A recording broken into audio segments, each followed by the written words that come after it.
5 Crazy Glitch in the Matrix Stories. Me and my dad take road trips a lot just for fun to check out new places in our semi-immediate area. We drove about an hour out to Sleepy Hollow, New York as sort of a joke about the legend of Sleepy Hollow. It was late and we stopped using the GPS just a little while ago to explore the neighborhood we ended up in. We were driving straight down what seemed like a main road lined with shops and buildings that had a lot of character and were very old.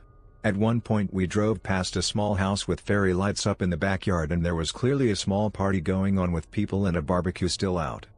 I remember vividly my dad driving in a straight direction, not making any turns because he asked me where he should go and I explicitly said we should just head straight for a while and see where we end up. About 10 minutes into driving, making no turns and fully aware that the road we were on didn't curve very much to the point where it could have wrapped around the neighborhood, both me and my dad recognized the small house with the party. Except now, there were no people out and we were mildly confused and disoriented as though we had just woke up from a nap, but that just have been from the confusing shit we were looking at, but I don't know. We also quickly realized we were driving straight down the same road but passing everything we had already passed minutes ago. How was that possible? We were so busy freaking out on the immediate drive home that it didn't occur to either of us to look at the time, which is honestly such a big regret of mine. It was still dark out, but something was different. So I was maybe 14, a freshman in high school. I went on a school trip for statewide competition, where I spent the couple of days in an old hotel. The hotel had a nice atmosphere to it, although it was said to be haunted. That sounds super cliché, I know. But this is not going to be a horror story. Anyway, after we broke up into groups with our roommates, we grabbed our key cards and hauled our bags up to our room. As soon as we got into the room, we cooked up a plan to sneak out and explore this place. After the directors came by to make sure we were all in our rooms and no one snuck out to anybody else's room, we waited a few minutes for the security to die down in the hallway and made our run. We headed to the critically acclaimed haunted portion of the hotel. I guess now would be a good time to say I was with 3 friends. One of them stayed in the room as he was not having it and wanted to be alone for the evening. So, my other 2 friends and I eventually found the area. It was way outdated compared to the section we were staying in. It seemed vacant, which I am sure it was, but at the same time, it felt like it wasn't. The hall lights were pretty bright, a few flickered here and there, and a few were completely burned out. Everything was white, the walls, the doors, the ceiling, the flooring. We saw a staircase at the end of the hallway across from 2 elevators. We made our way to them and as we walked down the hall, every so often lights would either turn off or on when we walked by them. I actually just learned a few weeks ago that I have what is known as street light interference or SLI. This phenomenon had always happened to me and I never really thought much of it until I decided to look it up one day and came across a post on this subreddit about it. Back to the story though. The 3 of us headed down the hallway and noticed a door on the right side that was covered with yellow police tape. We cautiously walked past the door as we wanted nothing to do with it. We finally made it to the end and each of us were going to take a different path up to the next floor. They each called an elevator before I could. I let out a sigh as I accepted my fate and had to take stairs. They were white as well. They creaked a little and had a hollow thump sound following each step I took. The sound echoed up the staircase. It was hard to be sneaky. As I finally reached the next floor, I noticed the sign in the hallway said I was on the 2nd floor even though I knew for 100% I should be on the 3rd floor, considering I was just on the 2nd floor. I just ignored it and waited for the other guys to meet me. A couple minutes passed and the elevator doors never opened. I never actually even heard the elevator moving inside the shaft. I figured they were just messing around so I continued on by myself. I made my way down the hallway. Nothing interesting really happened until I reached the end of the hallway and went through a large entrance. I was now in a circle-shaped room in which the walls were split in half horizontally, in which the bottom half was made of dark brown wood planks placed vertically and met a green felt with white polka dots, and where the 2 materials met, there was a border that matched the wood on the wall but stuck out about an inch from the wall. I have seen hotels like this in movies and whatnot but I can't quite put my tongue on it. The room also had 3 hallways, one directly across from where I entered and one to my left and right. The hallways were so dark that I could not see the end of them. The hallways literally faded into an abyss. I was definitely not about to go down those hallways. There was also an enormous chandelier hanging from the ceiling and lamps on the walls in the room and on the hallways, but none of them were turned on. There was light coming from below though. Yes, below. There was. I am not too sure what the technical architecture name for this is, but it was a railing in a circle that you could look over and see the floors below you. Hopefully you know what I'm saying. Anyway, I peeked my head over and in disbelief I saw there were 4 more floors below me. 3 were just like the room I was in, except for the chandelier, of course, which could only be hanging from the top of the floor I was on.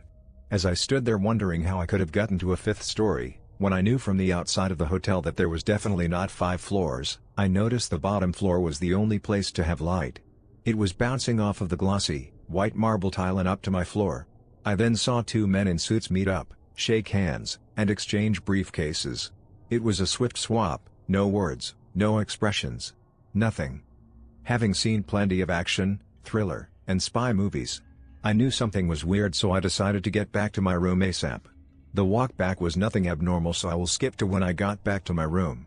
The guys I went exploring with were back waiting for me on the bed when I walked in. They got up real quick and were satisfied to see me. They asked why I was gone for a little more than an hour and did not meet them on the next floor.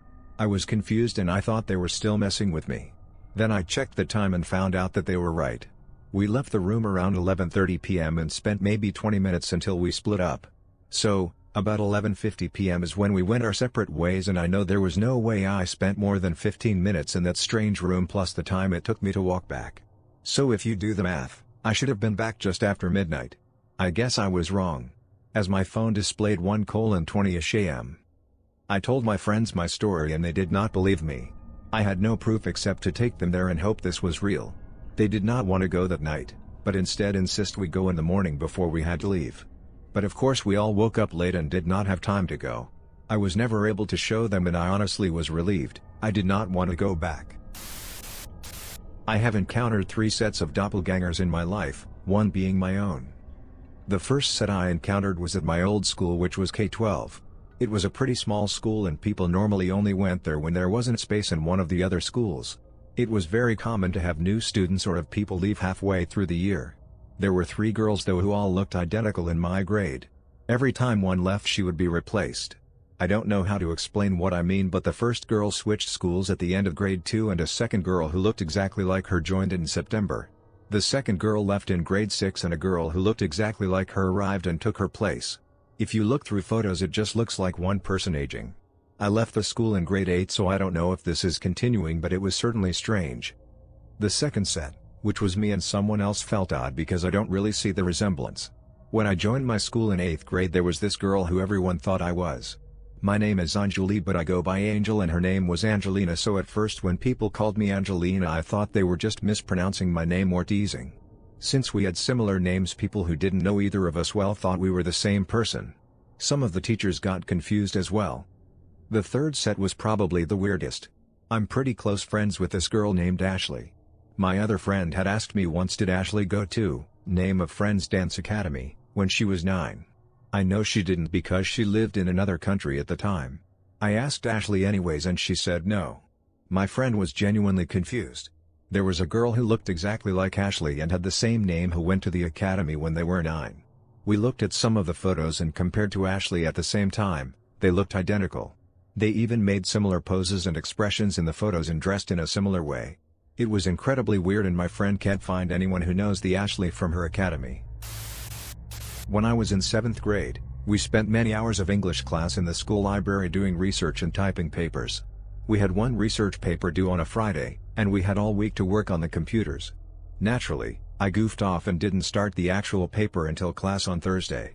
Realizing I couldn't finish in time, I decided to return to the library after school to complete it.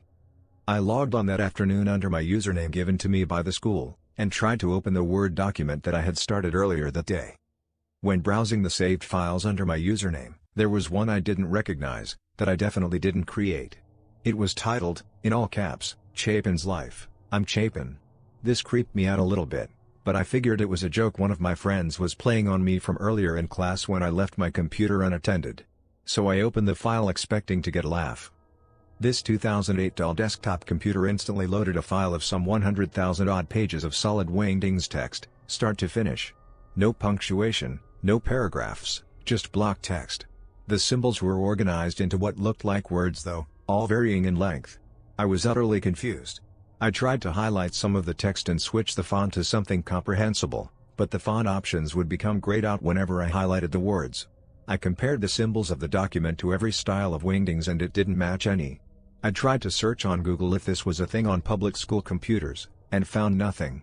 That's when I realized that the library was completely empty. Even the librarian had gone. What the hell was this file? Who made it? How did it get there? And did I just see something that I shouldn't have? I let out an uneasy laugh and proceeded to shut down the computer, pack up my things, and speed walk right home. The next day, the file was no longer there when I logged on. I went over to a friend's house that night and kept myself distracted so I wouldn't think about it and feel uneasy. I managed to forget about it for years, mostly by choice, and only recently remembered it when telling middle school stories to my husband. I am now 25. It still makes me incredibly uncomfortable to think about what I was seeing back then, and also what I could have found out had I tried harder to translate it. I found a small Smurf toy in my brand new apartment when I was unpacking some stuff. I'd never seen it before, no idea where it came from, but it amused me for a few seconds because you could disconnect its body and put its legs on backwards, and where his tail was then looked like his willy. I loved the Smurfs as a kid but never had any toys. Anyway, thought no more of it and cast it aside. Next thing, a while later, I found its torso only in my car. In the side door pocket. I thought it was weird because I didn't remember putting it there. But I was annoyed I'd lost his legs. There it stayed for a while. Sometime later the full figure turned up in a box of jewelry I had. Weird. So I took a minute to switch his legs around again, and chuckled to myself, thinking I'm glad he turned up whole again. But no idea how. Forgot about it. A while later again, I came home and noticed the figure sat in my spare change dish. I must have put him there without realizing. I thought to myself I'm going to put him back in the jewelry box so I don't lose him. Went to the box and there was his torso already. So then I had 1.5 Smurfs in my hand. Okay. Turns out the torso in the car was still there too, so then I end up with 1 full and 2 half Smurfs. No damn idea where they had come from. My mom swears on her life she wasn't messing with me since she's the only one with a key and no one else had been in my apartment or car during this time. I ended up finding another bloody set of legs in the pocket of one of my handbags I regularly use. It's such a silly story now I've written it out loud, but I can't explain how completely strange it all was at the time. Mysterious replicating Smurfs, some assembly required. Thank you guys for watching. If you liked the video, don't forget to press like and subscribe.